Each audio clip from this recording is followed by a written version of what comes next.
Gloria a Dios. Amén. A ver, ¿me escuchan, hermanos? Ok, vamos al libro de Romanos capítulo 1. Vamos a la última serie, a la última parte de esta serie.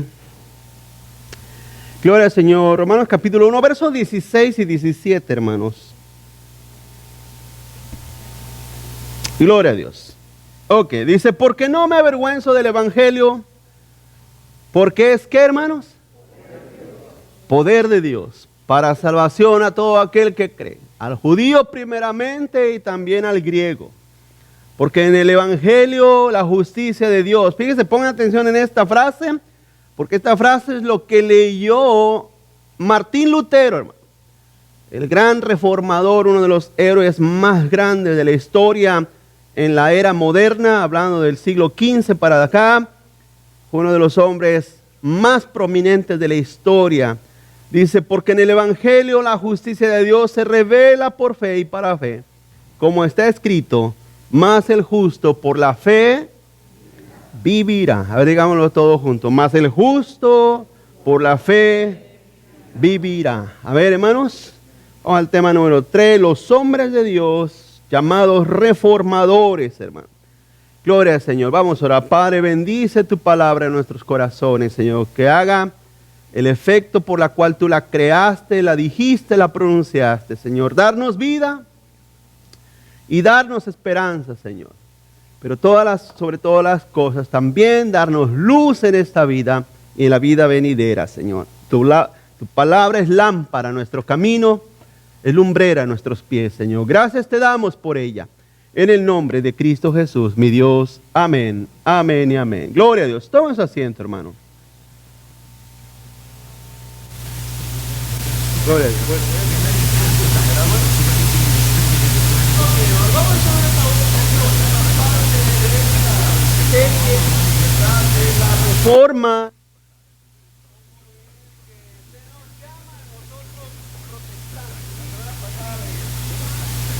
precisamente por la protesta del siglo XV de estos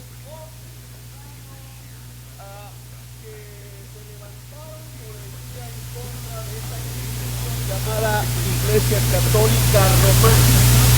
Que como le decía, este pasaje que acabamos de leer es muy simbólico, es muy significativo, porque fue lo que incendió la llama en el corazón, hermano, de estos hombres, de estas personas que en el siglo XV se rebelaron en contra de lo que es la institución católica romana. Y voy a tratar de ya no usar tantos epítetos contra ellos, porque quiero oír lo que pienso y lo que digo de ellos, pues escucha las otras dos partes anteriores. Amén, hermanos, porque como le decía, la Iglesia Católica no proviene de Dios, sino del infierno mismo. Así es que, gracias a Dios de que salimos de ahí, cuando dicen amén. Así es que esos hombres nos ayudó a salir de esta maquinaria, ¿verdad? Que ha sido denominada como una maquinaria diabólica, iglesia, porque ha conducido a mucha gente a la condenación eterna. Y eso es algo que está más que comprobado. Entonces la reforma fue el éxodo, hermano, del infierno que había llevado al catolicismo a la humanidad. Oscuridad, ignorancia, herejía, superstición, idolatría, violencia, asesinatos, sobornos, falsedad y un papado absolutamente falso llevaron a estos hombres, hermano, me refiero a los reformadores, al deber de obedecer a Dios antes que a los hombres. Imagínese, hermano, el gran valor que se necesita, la valentía que se necesita y después de eso el conocimiento que debes de desarrollar para, hermano, teológicamente ir en contra de la única institución, hermano, que existía en la tierra, que era la Iglesia Católica. Le explicaba que del siglo V al siglo XV se le llamó oscurantismo porque básicamente la humanidad habitaba en oscuridad espiritual, no había ninguna verdad, nadie conocía el Evangelio, nadie conocía a Cristo, nadie conocía a Dios. Era un oscurantismo absoluto, lleno más que nada de superstición. Y como les he dicho muchas veces, cuando la gente es supersticiosa, es sumamente fácil de ser manipulable, hermanos. Son muy fáciles de manipularse cuando la gente es supersticiosa. Así es que por eso es que es inadmisible que los cristianos sean supersticiosos. No es inaceptable. Usted no puede abrigar superstición en su mente, en su corazón. Así es que tengamos siempre cuidado de eso. Vamos al punto número 1. Los teólogos iniciadores de la Reforma, hermanos. Los teólogos iniciadores de la Reforma. Sí, así es que comenzó una llama y después levantó un gran incendio, hermano. Y esa mecha comenzó allí en el siglo XV con esos hombres. Continuó, antes de la reforma del siglo XV, hubo otros valerosos. ¿Sí? Había ya otros hombres que se estaban rebelando. Lógicamente no tuvieron la repercusión ni llegaron a tan extensamente, pero hubo otros hombres, hermano, con grande valor. Por ejemplo, le doy este ejemplo, Agustín de Hipona, en el 354 al 430, hermano, este hombre también denunciaba las herejías de Pelagio, que era un falso maestro.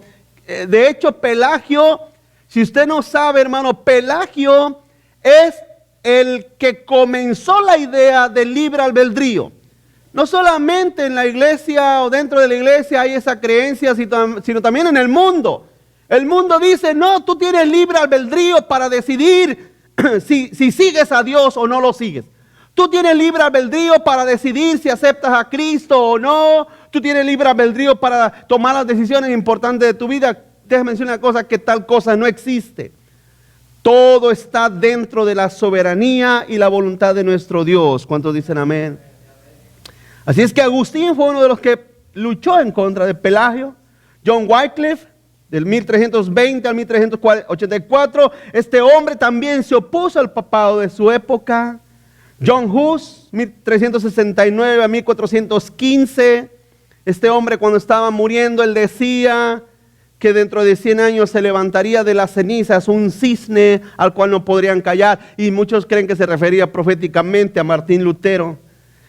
Este hombre, hermano, también afirmaba la sola escritura, ¿verdad? No la autoridad del Papa, no la autoridad de la iglesia, sino la escritura tenía la máxima autoridad. Pero como le vuelvo a decir, en aquellos tiempos estos hombres no tuvieron esa repercusión. Punto número 1, Martín Lutero, el valeroso clérigo alemán, hermanos. El valeroso clérigo alemán. Martín Lutero fue alemán, él era de Alemania.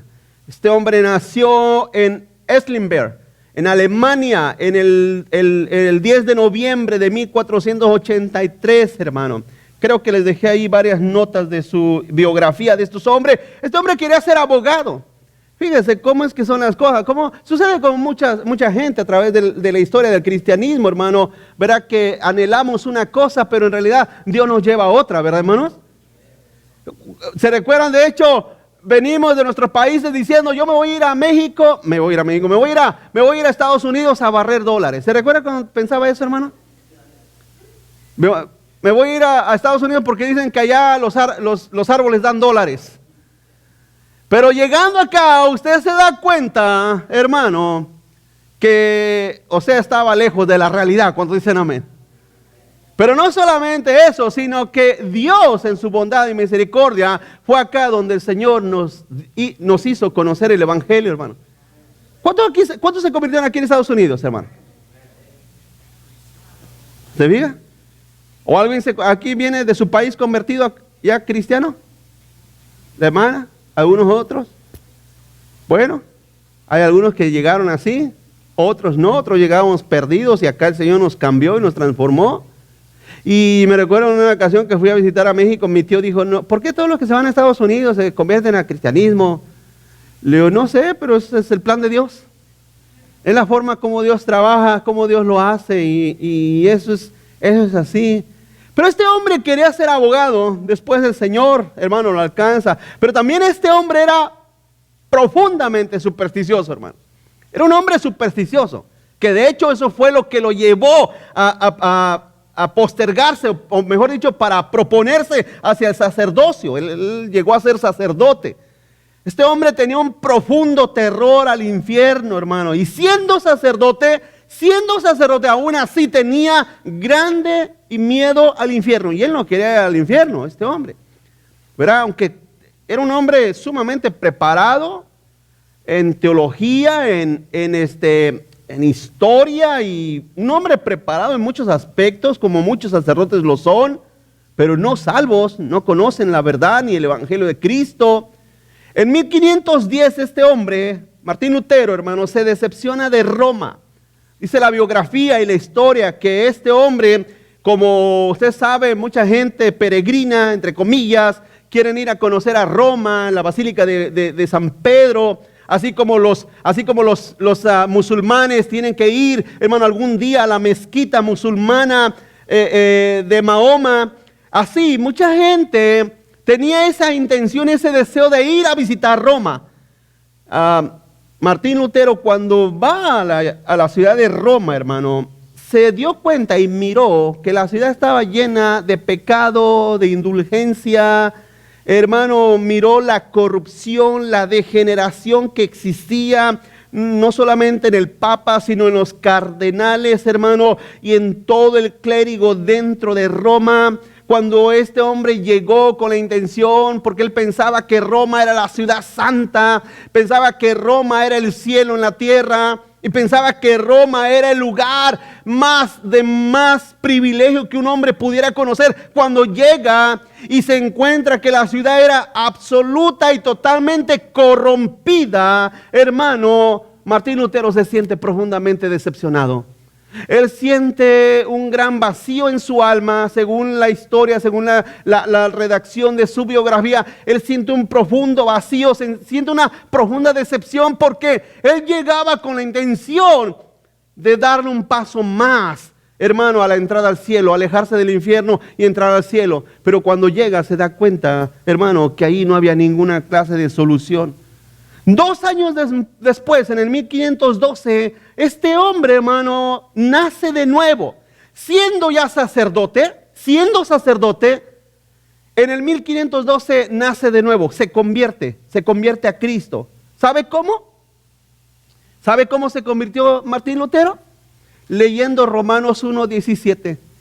Él estando en medio de la angustia, de los terrores de saber que iba directamente al infierno, porque se creía y se consideraba una persona sumamente pecadora y apartada de Dios, y que Dios era un Dios lleno de ira, un Dios, hermano, que no aceptaba ninguna clase de privilegio humano.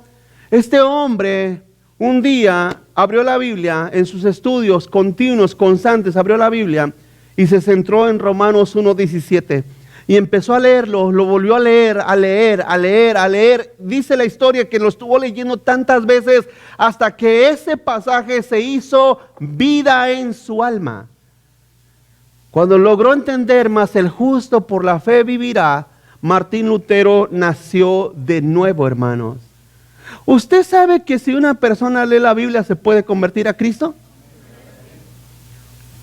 Eso es algo glorioso y es algo verídico, y sucedió en la vida de Martín Lutero, hermanos. Este hombre en el 1512, vuelvo a decir, nace de nuevo. Entonces, cuando él se convierte a Cristo, cuando él se convierte al Señor, empieza su lucha contra Roma.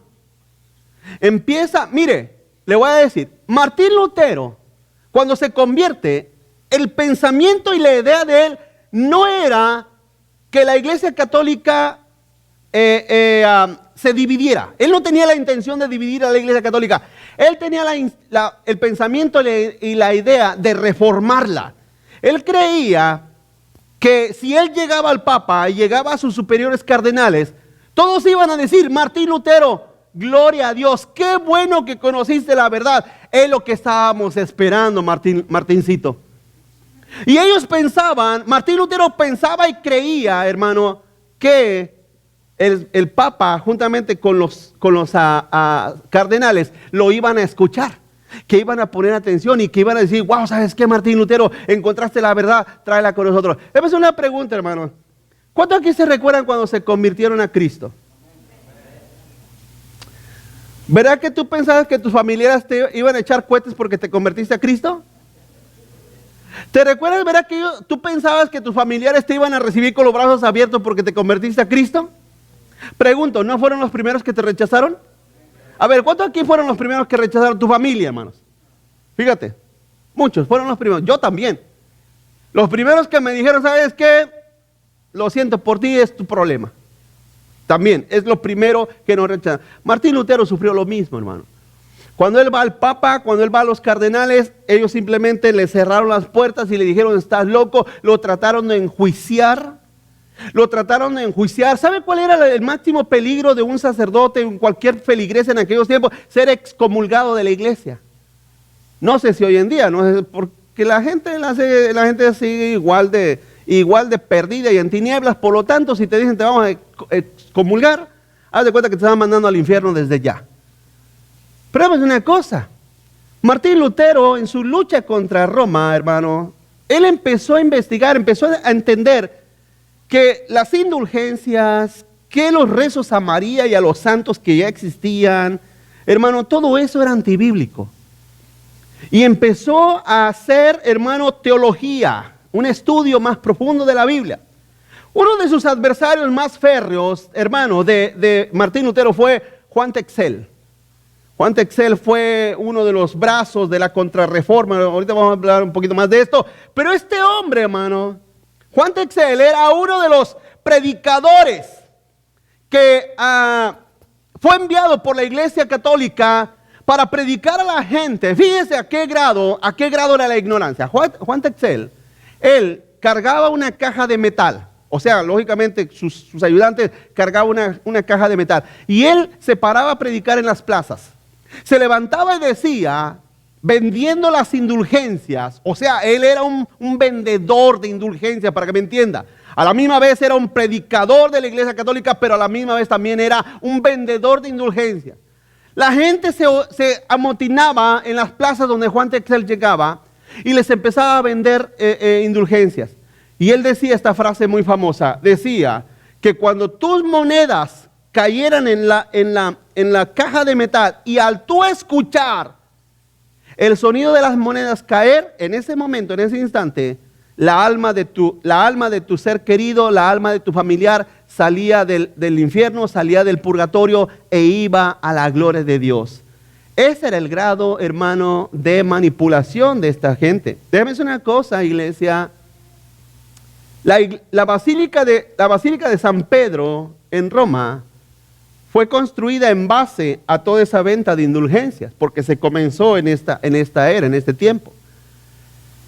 Y la venta y la adquisición de todo ese dinero era para la construcción de esta basílica, que hasta el día de hoy todavía está. El 31 de octubre, continuó, en 1517, hermano, Martín Lutero y sus famosas 95 tesis contra el Papa. Este hombre, en realidad, si alguna vez usted ha visto por ahí la historia, usted mirará a Martín Lutero que está usted mira la puerta de la catedral de Wittenberg, la mira y se ve a Martín Lutero que está clavando las 95 tesis. No es así. En realidad él las redactó, las hizo en un papel y las envió al arzobispo. Pero entonces sus estudiantes, la gente que ya empezaba a escuchar a Martín Lutero, hermano, escuchó y leyó las 95 tesis de Martín Lutero, y lo que hicieron ellos, las reprodujeron, empezaron a sacar copias y a distribuirlas dentro de todo el pueblo. Entonces, en realidad, los que clavaron las 95 tesis en la puerta de la catedral de Wittenberg, no fue Martín Lutero personalmente, sino fueron sus estudiantes quienes las pusieron ahí. Entonces la Iglesia Católica, al mirar esas tesis que contradecían toda la teología y la enseñanza de la Iglesia Católica, lógicamente que se levantaron en furia, se enojaron, empezaron a buscar a Martín Lutero porque lo querían literalmente quemar vivo, iglesia. Lo querían mandar a la hoguera. Entonces Martín Lutero va y se esconde. En el 1521, hermano, parte del legado de Martín Lutero, porque estaba escondido, porque lo estaban persiguiendo para matarlo, lo estaban persiguiendo para quemarlo en la hoguera. ¿Qué fue lo que hizo este hombre, Martín Lutero? Tomó la Biblia, especialmente el Nuevo Testamento, y lo empezó a traducir. Porque les explicaba, la semana pasada creo que se los dije, La Biblia en aquellos tiempos, desde el siglo I, desde los siglos V al siglo XV, hermano, la Biblia solamente estaba escrita, las copias que se habían hecho, que estaban disponibles, estaban hechas en latín. Si la gente con trabajo se entiende español, bueno, en ese tiempo era alemán, porque estábamos hablando de Alemania. Si la gente con trabajo se entendía alemán, que de hecho hasta nuestro propio lenguaje, hay personas que me han dicho, ¿qué quiere decir, pastor? ¿Qué trata de decir? Porque no entienden a veces el vocabulario. Imagínense, la gente se le leía y se les daban los sermones en latín. Lógicamente que mucha gente, pues sí, llegaba a la iglesia. ¿Alguna vez ha ido a la iglesia católica, hermano? Sí, todos están doblados así de brazos, todos están así. Todos mirando nada más, esperando que se acabe la misa, ¿sí o no, hermanos? Todos están así. O sea, ¿sabes por qué? Porque es el espíritu de que no voy a recibir nada. O sea, yo vengo a cumplir con la misa. Y entonces terminaba la misa y todo el mundo se iba sin conocer ni la verdad, ni a Cristo, ni a Dios, ni nada. ¿Sabe qué fue lo que hizo Martín Lutero? Agarró el Nuevo Testamento y lo tradujo al alemán. Y entonces le regaló una copia a todo el pueblo alemán en aquellos tiempos. Y empezaron a hacer copias y copias y copias. Ya existía la imprenta de William Gutenberg, ya existía la imprenta. Se mandó a imprimir, y todo el mundo tenía Biblia. Todo el mundo tenía ahora una Biblia del Nuevo Testamento en su idioma alemán. Eso es glorioso, hermanos.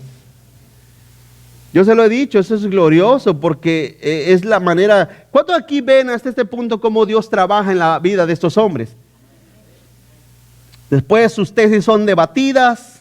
Nadie pudo debatir las tesis de Martín Lutero. Después luchó con fuerza contra la contrarreforma. En 1546, hermano, muere Martín Lutero. Muere este hombre valeroso que retó al papado. Hermano, muere. Hoy en día todo el mundo reta a la iglesia católica. Todo el mundo, hermano, todo el mundo que conoce la verdad. Lanzamos un reto contra la iglesia católica y contra cualquier sacerdote. Hermano, no hay ningún problema. Se ha demostrado que la iglesia católica es un fraude, pero en aquellos tiempos estamos hablando de otra era. En aquellos tiempos quien retaba a la iglesia católica era perseguido y muerto en la hoguera. ¿Me explico, iglesia? Así es que en aquel tiempo sí te costaba la vida. Hoy en día no pasa nada.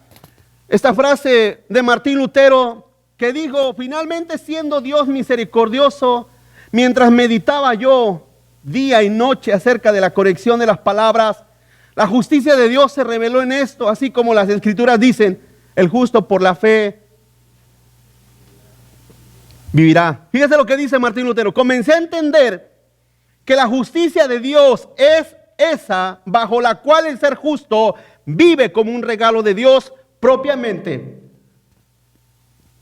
Bájale, bro. Propiamente, bájale más al monitor. Por medio de la fe. La justicia de... Bájale al gain arriba. Gloria a Dios, gloria a Dios. Más. Ahí está. Ahora sí me escuchan, hermano. A este micrófono le faltaba power, ¿verdad?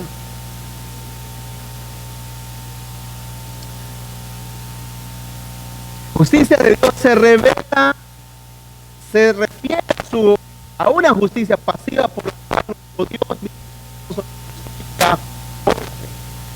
dijo Jesús, el que creyere será. Bájale, madre. Alguien arriba. El que creyere será. ¿Le encuentra usted una traba teológica a eso? El que creyere será salvo. El que creyere en Cristo será salvo. Creer significa convertirse. Porque Martín Lutero creyó, pero salió del engaño, de la mentira, del error, del catolicismo. Así es que eso significa la fe en Cristo. Continuó, Lutero, quien nunca deseó que sus seguidores se autonombraran luteranos, hermano. Fíjense la frase que dijo Lutero. Él decía, les ruego que dejen mi nombre en paz. No se llamen a sí mismos luteranos, sino cristianos. ¿Me beneficia a mí una bolsa miserable de polvo y cenizas dar mi nombre a los hijos de Cristo? Cesen, o sea, paren, mis queridos amigos, de aferrarse a estos nombres. Así es que Martín Lutero, igual que Calvino, igual que muchos hombres de Dios, nunca querían que se llamaran luteranos, calvinistas. No, ellos no tenían ese pensamiento. Punto número 2, hermano. Juan Calvino, el pensador francés. Juan Calvino, el pensador francés, hermano. Este es otro de los grandes hombres, de los grandes titanes de la teología del siglo XV, hermano. En primer lugar, Martín Lutero. Guarde una memoria correcta de Martín Lutero, hermanos.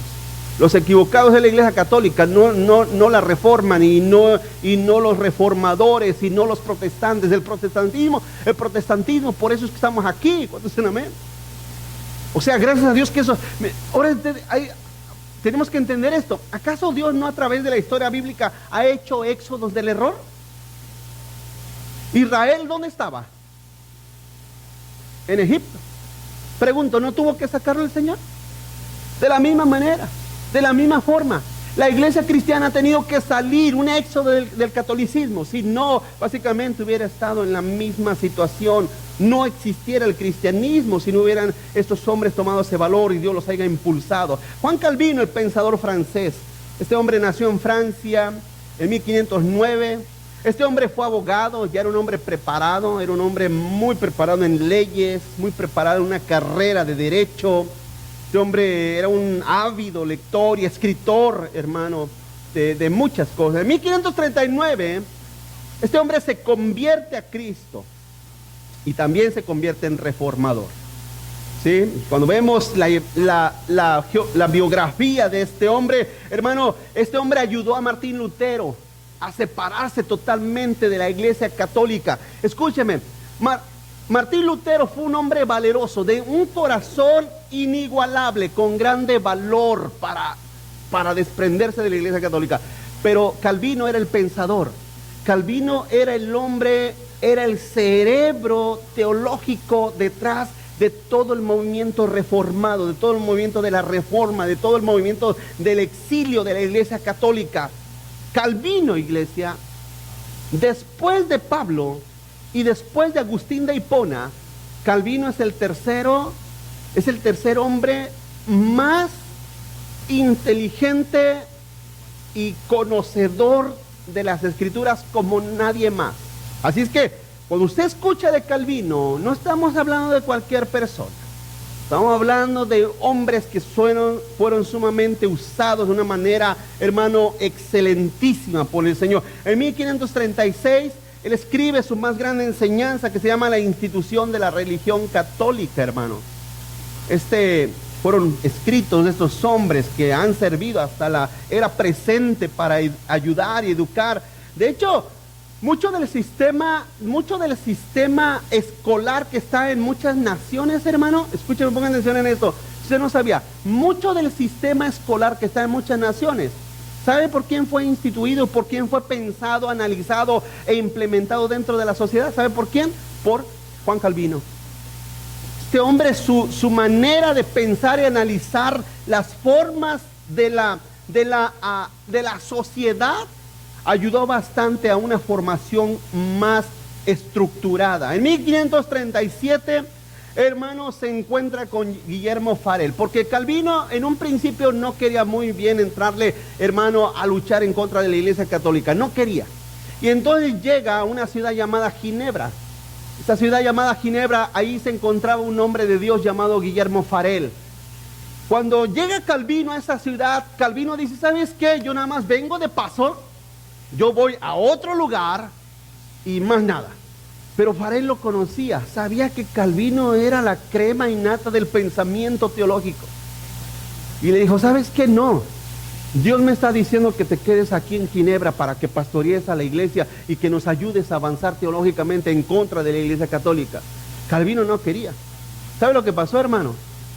En el momento que Calvino no quería, Farel se enoja, se molesta, se enciende en enojo y lo apunta con el dedo y le dice, ¿sabes qué? Si no te quedas a pastorear en esta ciudad, Dios te va a pedir cuentas y te va a enjuiciar a ti.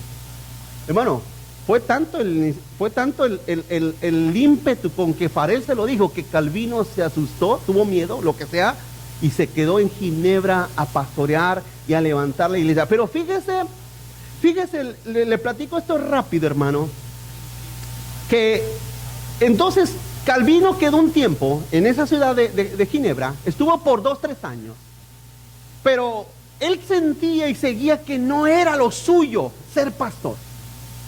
El deseo de Calvino era meterse a un cuarto en su casa y escribir libros y tratados de la Biblia, tratados teológicos, comentarios teológicos que hizo mucho, tradujo toda la Biblia.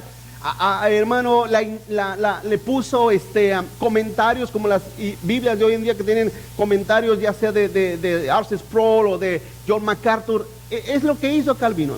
Empezó a hacer notas y notas de toda la Biblia. Ese era su pensamiento. Pero entonces, después de 2-3 años, se va de Ginebra. Estando en otro lugar, el Señor lo vuelve a llamar a Ginebra porque lo poco que había levantado en esos 2-3 años se vino abajo. Se estaba desapareciendo. Lo mandan llamar. ¿Sabes qué, Calvino? Te necesitamos en Ginebra. Ven una vez más.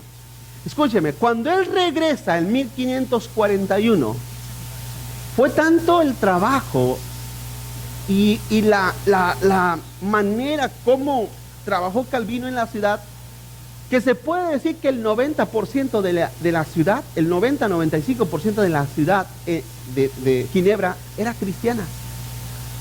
No existían cantinas, es más, no había ni cárceles, porque las personas básicamente habían llegado a un grado tal que habían entendido el cristianismo en una manera tan especial que todo mundo, al menos en el aspecto externo, se cristianizó, hermanos. La ciudad de Ginebra se hizo una ciudad cristiana. Póngame atención. Y entonces Calvino, hermano, ahí pone e implementa su institución cristiana, la institución cristiana, la institución de la religión cristiana, todos la forma de cómo la iglesia se debe de conducir y cómo debe de vivir y cómo debe de ser. Eso fue algo tremendo. Pero lógicamente, eso no podía permanecer, no permaneció para siempre. No permaneció para siempre, no fue una ciudad cristiana para siempre. La ciudad solamente pasó grandes tiempos de un cristianismo generalizado, pero no había una conversión genuina en la mayoría o en mucha gente que estaba allí. Al menos, vuelvo a decir, cárceles, bares o cantinas no existían en ese lugar, porque en ese lugar era un lugar donde se establecía a Dios como el Señor de la ciudad de Ginebra. También Calvino, hermano, luchó en contra de un hereje llamado Miguel Servet. Póngame atención en esto. ¿Quién era Miguel Servet? Miguel Servet negaba la Trinidad. Si alguna vez usted escucha personas que niegan la Trinidad, usted está escuchando a herejes, personas de un cristianismo falso. No son cristianos, no son hermanos quienes niegan la Trinidad. Y estos hombres lucharon en contra de esas falsedades, hermano, como Miguel Servet. Miguel Servet era también un excelente maestro, pero su teología, él era un hombre, un español, su teología estaba torcida y creía en el unitarismo, una teología totalmente, hermano, antibíblica. En 1569 muere este pensador reformado, hermano, a los 54 años. Murió prácticamente, era un hombre que murió joven, Juan Calvino, pero se le llama el gran pensador porque mucha de la teología reformada que hoy en día creemos y estudiamos y predicamos y enseñamos, hermano, provienen de los estudios de todos estos hombres. Qué tremendo, hermano, que la Iglesia Católica, siendo la única institución que contenía, por así decirlo, la palabra, la verdad, había sumergido a la iglesia o a la humanidad, mejor dicho, había sumergido a la humanidad en una oscuridad espiritual hasta el día de hoy. Hasta el día de hoy. Desgraciadamente, hermano, el sacerdote en muchos lugares, los sacerdotes en muchos lugares, especialmente en los pueblos, en los lugares remotos por allá, un sacerdote tiene total, absoluto poder y control sobre la gente. Le decía la semana pasada, en los lugares, en los pueblos así, en los lugares, ¿verdad? Donde las iglesias católicas se llenan, los templos se llenan, pero en las ciudades, en las grandes metrópolis, por ejemplo, en ciudades como Nueva York, como Chicago, en ciudades como Los Ángeles, en ciudades como San Francisco, las iglesias católicas están semivacías. Y se lo explicaba por qué. ¿Por qué están semivacías? Porque no hay tanta ignorancia, hermano. El catolicismo está sobre las aguas de la ignorancia. Una persona que ignora la palabra de Dios es presa fácil del catolicismo. Y si no es presa fácil del catolicismo, cae en las fauces de las sectas, hermano. Decía un hermano que estaba con nosotros, decía, salen del comal para caer en la lumbre. Y es una verdad. Imagínate que sales del catolicismo para hacerte testigo de Jehová. Eso sería el colmo del colmo, ¿no, hermanos? Imagínate que sales del catolicismo para hacerte sabadista o mormón. Bienaventurados aquellos que Dios los llama a la verdad en Cristo Jesús. Y como dijo el apóstol Pablo, la fe no es de todos, hermanos. Si tú crees que Dios te ha dado la verdad, te ha dado, te ha dado el conocimiento de la grandeza de su verdad, hermano, vive agradecido con el Señor. Calvino, el teólogo y erudito, continúa adelante, reformador por excelencia, después del apóstol Pablo y de Agustín de Hipona, hermano. Es lo que muchos hoy en día conocen como la teología reformada, el calvinismo, las doctrinas de la gracia que desarrollaron estos grandes teólogos. ¿Cuántos aquí han oído, conocen a R.C. Sproul? Bueno, él ya falleció hace 2, 3 años atrás. ¿Cuántos han oído de R.C. Sproul? Unos pocos. R.C. Sproul fue uno de los grandes pensadores del tiempo presente, nos tocó verlo vivo. Yo lo miré en vivo, en una conferencia aquí en Los Ángeles, me tocó oírlo hablar a ese hombre. Son mentes brillantes, hermano, lo que les estoy explicando, son mentes brillantes. Usted sabe que para la música, por ejemplo, hay músicos que son brillantes. ¿Ha oído hablar de Beethoven? ¿Ha oído hablar de Chopin? Son personas que hicieron música en un grado sublime. Algunos nunca han podido llegar a ese grado de composición de música, de melodía, de sinfonía. De la misma manera, dentro de la teología, no todos tienen las capacidades de poder entender la teología con esa agudez, con esa incisión, hermano. Y cuando vemos en un plano así general, si usted alguna vez ha estado en un lugar, por ejemplo, en la parte norte de California, en la frontera con Oregón, hay una planicie enorme. Estoy hablando de miles de millas. Pero en medio de esa planicie hay un monte, el monte Shasta, que se ve un monte imponente, único, allí en medio de esa planicie. Cuando vemos en un plano general en la historia, vemos 3, 4 montes en toda esa planicie de la teología. Y le puedo decir que vemos a Pablo, que vemos a Agustín de Hipona, que vemos a Calvino, y más para acá, un monte más pequeño, pero también muy prominente, vemos a R.C. Sproul, también al lado de John MacArthur, que son hombres que Dios nos ha dado y nos ha prestado para que podamos aprender de estos hombres de Dios. Y R.C. Sproul, hermano, él dijo, no sé si usted lo tiene, pero él dijo, los titanes de la predestinación y gigantes de la fe cristiana protestante fueron Agustín, Aquino, Lutero, Calvino y Edwards. Todos ellos presentaron en sus escritos la postura paulina y agustiniana de la predestinación.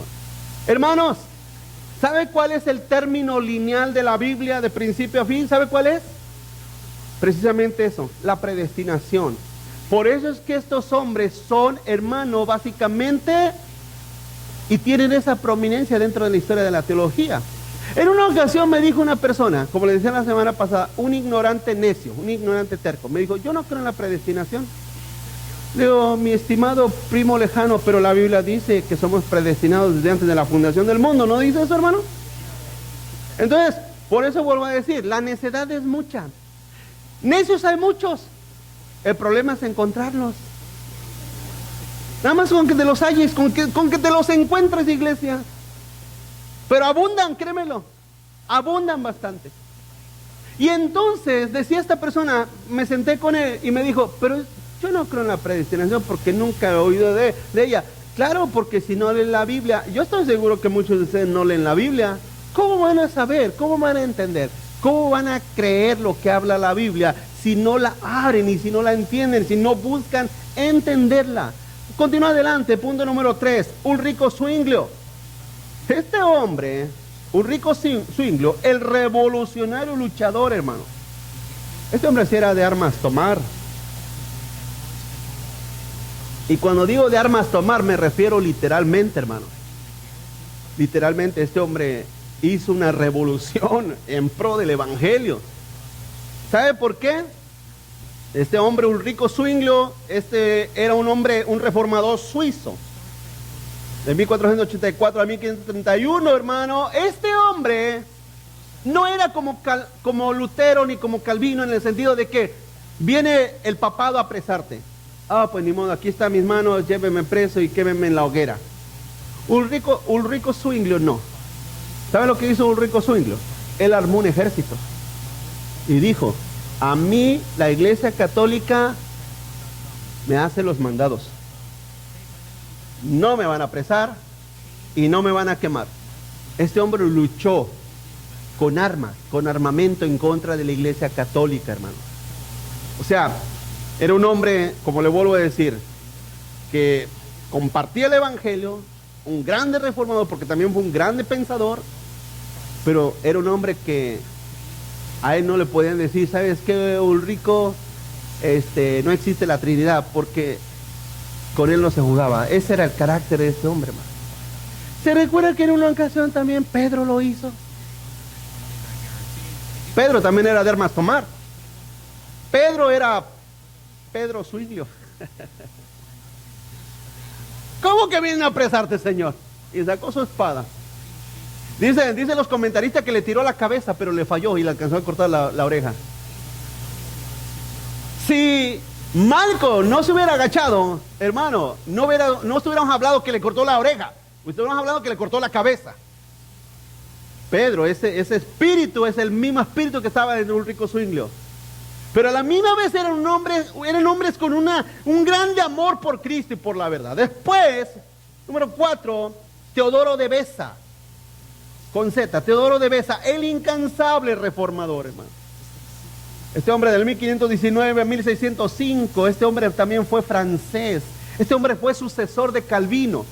Lógicamente, como Pablo le dice a Timoteo, te encargo que esto, hablando de la doctrina, hablando del delegar la doctrina y la predicación, te encargo que esto pongas a hombres fieles en la palabra de Dios. Y entonces, hermano, Juan Calvino toma a Teodoro de Beza como su discípulo y lo toma como el sucesor de la Reforma, porque la Reforma tenía que continuar, porque la Iglesia Católica no se había quedado callada, los estaba buscando para matarlos, los estaba buscando para llevarlos a la hoguera. Tenían que pasar por un juicio de ser hallados culpables de herejía. ¿Por qué? Por el hecho de negar que María es la intercesora ante el Padre, por el hecho de negar que el Papa sea el vicario de Cristo. Eso les costaba la vida, hermanos. Eso les costaba la vida. Ya se los expliqué la semana pasada. Hablábamos acerca del papado y de los papas. Hermano, ninguno de los papas hasta la fecha de hoy podemos decir que es un hombre de Dios. Ninguno de ellos. Todos ellos fueron y son sumamente corruptos. Le vuelvo a repetir lo que dijo el Papa Francisco hace poco, que la muerte de Cristo en la cruz es el fracaso de Dios.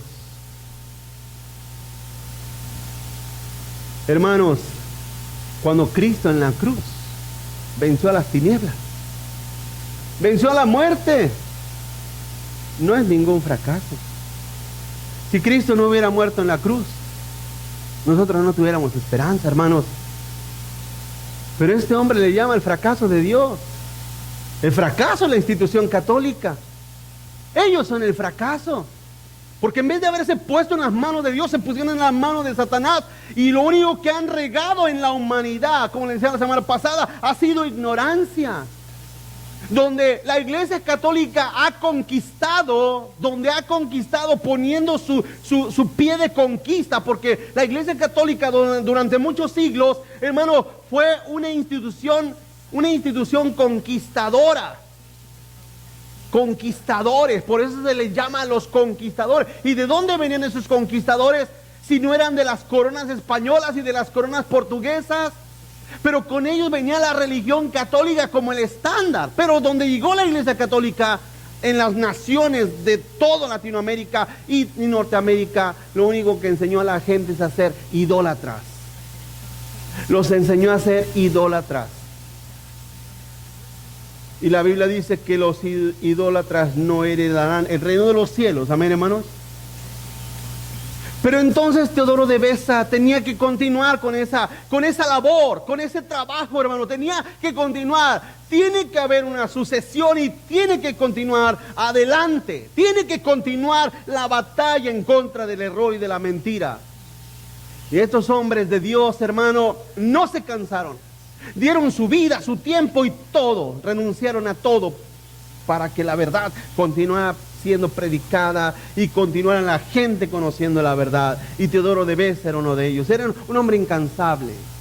Un hombre incansable. Según su biografía, este hombre trabajaba de 18 a 20 horas todos los días, hermano, en llevar el evangelio, predicar, enseñar, hacer tratados, hacer comentarios. Era un hombre incansable. Hay personas que Dios les ha dado no solamente el valor, sino un espíritu incansable, hermano, que están como máquinas productoras y producen y producen y producen. Quizás no toda la gente tiene ese sentir, pero Teodoro de Beza era uno de ellos.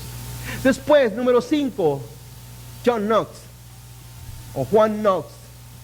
Este hombre, hermano, escocés, el valiente y dogmático padre del presbiterianismo. ¿Alguna vez han oído hablar de los presbiterianos, iglesia? Los presbiterianos a la par de la reforma. Los presbiterianos tienen cierto honor, hermanos. Tienen cierto honor, créanmelo. Yo a veces soy un poco duro con ellos, porque yo me convertí en una iglesia presbiteriana. Los conozco de primera mano. No crea que estoy hablando como hablar de los bautistas o de los otros innombrables que ya no quiero ni mencionarlos, pero los presbiterianos son parte de la élite del cristianismo, hermanos. Lamentablemente tienen errores irreconciliables que yo no comparto con ellos. Son errores que no se los acepto. Ellos bautizan a los niños. Bautizan a los niños. Yo con trabajo bautizo a adultos. Y no porque no haya, sino porque créame que muchos no les creo que se han convertido, hermanos. Bautizar inconversos no vale la pena, hermano. Pero ellos bautizan niños. ¿Sabe por qué bautizan niños la iglesia presbiteriana? Y yo sé que me escuchan, pero ¿sabe por qué bautizan niños? Porque ellos dicen que los niños cuando son bautizados reciben los favores y los beneficios de la gracia y que entran al pacto de Dios. ¿Será? Es una cosa que eso es incoherente con la Biblia, porque la Biblia dice que para entrar al reino de Dios tenemos que arrepentirnos y tener fe, ¿sí o no, hermanos? Y ese es el problema de muchos. Yo sí creo en Diosito. Crees en Diosito, pero no te has arrepentido de tus viles pecados, entonces no tienes fe. Lo que tienes es nada más una creencia, es una creencilla por ahí china, barata. La verdadera fe en Cristo es el procedimiento al arrepentimiento. Si no hay arrepentimiento, la Biblia dice que no hay remisión de pecados. ¿Está aquí conmigo, hermano? Si no te arrepientes de tus pecados, ¿qué significa? Que vas en esta dirección. Arrepentimiento es cambiar de dirección. Eso es lo que literalmente la palabra arrepentimiento significa, cambiar de dirección. Si tú no cambias en favor a Dios, en rumbo a Dios, tú no te has arrepentido. Y eso no es salvación ni vida eterna.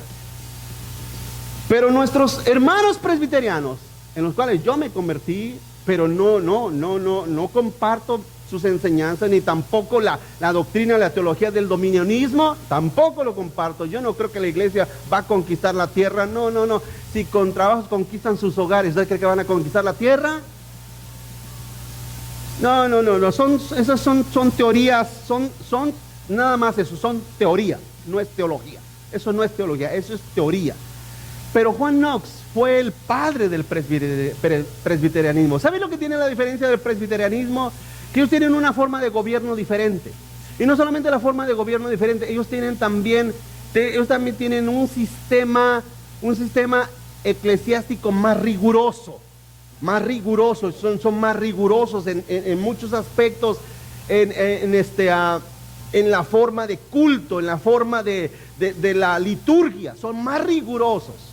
Eso es algo que tiene de bueno para ellos. Yo no soy así, no creo eso. Yo creo que podemos alabar a Dios con alegría, con gozo, con todo instrumentos. ¿Amén, hermanos? Es cierto. Ellos dicen que guardan mucho la himnología. Hoy en día en la mañana lo estudiamos, la himnología. La guardan mucho, cantan muchos himnos que tienen una teología más profunda. Pero es una cosa, si uno tiene cuidado, uno puede tocar música más congregacional, himnos, cantos más congregacionales, pero con cierto cuidado de que sean 100% bíblicos y cristocéntricos, hermanos. Así es que en eso no hay ningún problema. Pero los hermanos presbiterianos ahí están como parte de la historia, el estandarte de la fe protestante, hermano, y de la reforma que hasta el día de hoy ha sobrevivido. Y yo en mi corazón sí les tengo cierto precio y cierto respeto, pero no comparto todas sus creencias ni todas sus ideas, porque son totalmente incompatibles con el cristianismo. Usted me dirá, porque yo creo que vale la pena decirse, pero pues, pastor, que esta iglesia no es bautista. Sí, la diferencia es que si usted algún día me pregunta más personalmente, usted qué clase de bautista es, porque usted sabe que existen varias clases de bautistas independientes, bautistas americanos, bautista americana, y bueno, los bautistas del sur. ¿Sí?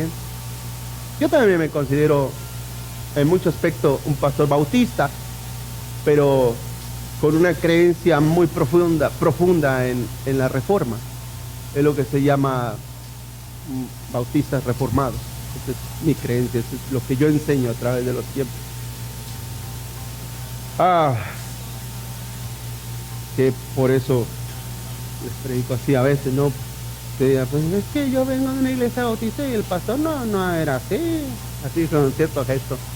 Pero sí, hermanos, de una manera u otra tienen que entender, amén, hermanos. Yo espero que me escuchen, de verdad, yo espero que me escuchen por el bien de su alma, ¿sí? ¿O no? ¿O ustedes piensan que yo lo hago por mí? ¿Ustedes piensan que lo hago por mí?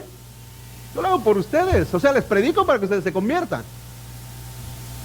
Predico para que ustedes, de una manera u otra, lleguen a la vida eterna, amén, hermano. Porque ya te va a servir meterte en una religión a través de todo. Puedes vivir 200 años y te metes en una religión y nunca cambias. Créemelo, que te espera el infierno. Créemelo, te espera la condenación eterna. Te espera la condenación eterna. Tiene que haber un arrepentimiento y una fe genuina en Cristo Jesús. Bueno, pasábamos al último, la contrarreforma. Punto número 6, la contrarreforma. La Iglesia Católica Romana, como te decía, no se quedó tranquila. Luchó contra el Evangelio, porque hasta la fecha siguen luchando contra el Evangelio. Hasta la fecha sigue la Iglesia Católica luchando contra el Evangelio. Pregunta, hermano, ¿no sigue la Iglesia Católica Romana enseñando que María es la intercesora? ¿No sigue enseñando eso? Les hablé hace poco acerca de la doctrina de María, Mariología se llama esa doctrina. ¿No dicen ellos que María es corredentora juntamente con Cristo? ¿Sabe cómo se llama eso? Herejía. Porque María era una humana como nosotros. ¿Cuántos están aquí?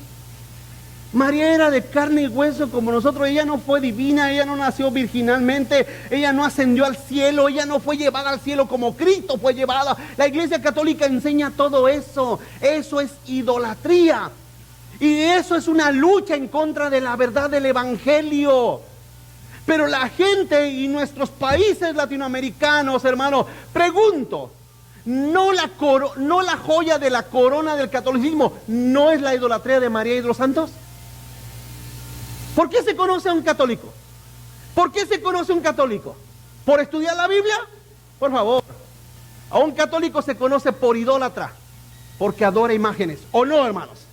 Porque carga a su virgen aquí, o la carga en su cartera, o la carga en un monito ahí en el dashboard del carro, ahí, donde sea, pero ahí la trae. Por eso es conocido el católico, por idólatra. Pero déjame decir una cosa, eso es lucha en contra de la verdad, es lucha en contra del Evangelio. Por eso le vuelvo a decir, la Reforma no ha parado, porque sigue luchando en contra de todas esas mentiras y herejías, hermano, que se han levantado a través de los siglos. Así es que desde los concilios ecuménicos de Trento de 1545, hermano, hasta el fin de la guerra de los 30 años en 1648, hermano, la Iglesia Católica ha levantado una guerra. Gracias a Dios que ya la Iglesia Católica ya no puede hacer inquisición, porque ya hoy en día ya hay derechos o ciertos derechos humanos que no puede venir el Papa por una orden y decir, ¿sabes qué? Mira, aquí está el edicto del Papa Francisco III, y tú, Leo, eres un hereje y estás condenado a la hoguera. Y entonces me llevan a mí preso y me queman en la hoguera allá afuera. Gracias a Dios que eso ya no existe. Pero en aquellos tiempos sí existía. El Papa sellaba un edicto y te perseguían y te quemaban en la hoguera. ¿Cuántos cristianos no murieron en la hoguera, hermano, por edicto del Papa y los cardenales? Miles de personas. Pero gracias a Dios por esos valerosos que, a pesar de que eran y se exponían a peligros constantes, hermanos, continuarán adelante. Así es que Martín Lutero y los reformadores, ellos no querían dividir la Iglesia Católica, pero así Dios lo propuso. Así es que estas herramientas, hermano, de la Inquisición y la institución creada por el Papa Gregorio IX en el siglo XV, era para investigar y juzgar a los acusados de herejía y brujería, y la censura con la creación de índice de libros prohibidos. ¿Sabe qué? La Iglesia Católica, cuando apresaba a un reformador, lo acusaba de brujería, lo acusaba de hechicería, porque ese era el crimen perfecto para juzgarlo y condenarlo a la hoguera, hermano. ¿Cuánto da gracias a Dios que ya no estamos en esos tiempos, hermano? Que ya no. Mira, gracias a Dios que ya no vives en ese oscurantismo donde la Iglesia Católica sellaba tu destino. Hoy en día podemos tener libertad de adorar a nuestro Dios y reunirnos. De que no vienes es tu deseo, es lo que tú buscas, pero la iglesia se sigue abriendo para que la iglesia de Cristo se siga reuniendo para adorar a su Dios, para exaltar a su Señor. ¿Por cuánto tiempo? No lo sé. Tenemos un partido de izquierda que nos odia, que nos aborrece por predicar el Evangelio de Cristo Jesús. Pero aún así seguiremos predicando a Cristo, amén, hermanos. Mientras se sigan abriendo las puertas, aquí lo esperaremos. Venga, seguiremos adorando a Dios. Y usted seguirá escuchando un mensaje de la palabra de Dios, amén, hermanos. Así es que esa es nuestra oración. Y esa protesta del siglo XV hasta el día de hoy tiene efectos. Póngase de pie, iglesia, conmigo. Póngase de pie conmigo. Vamos a orar a nuestro Dios.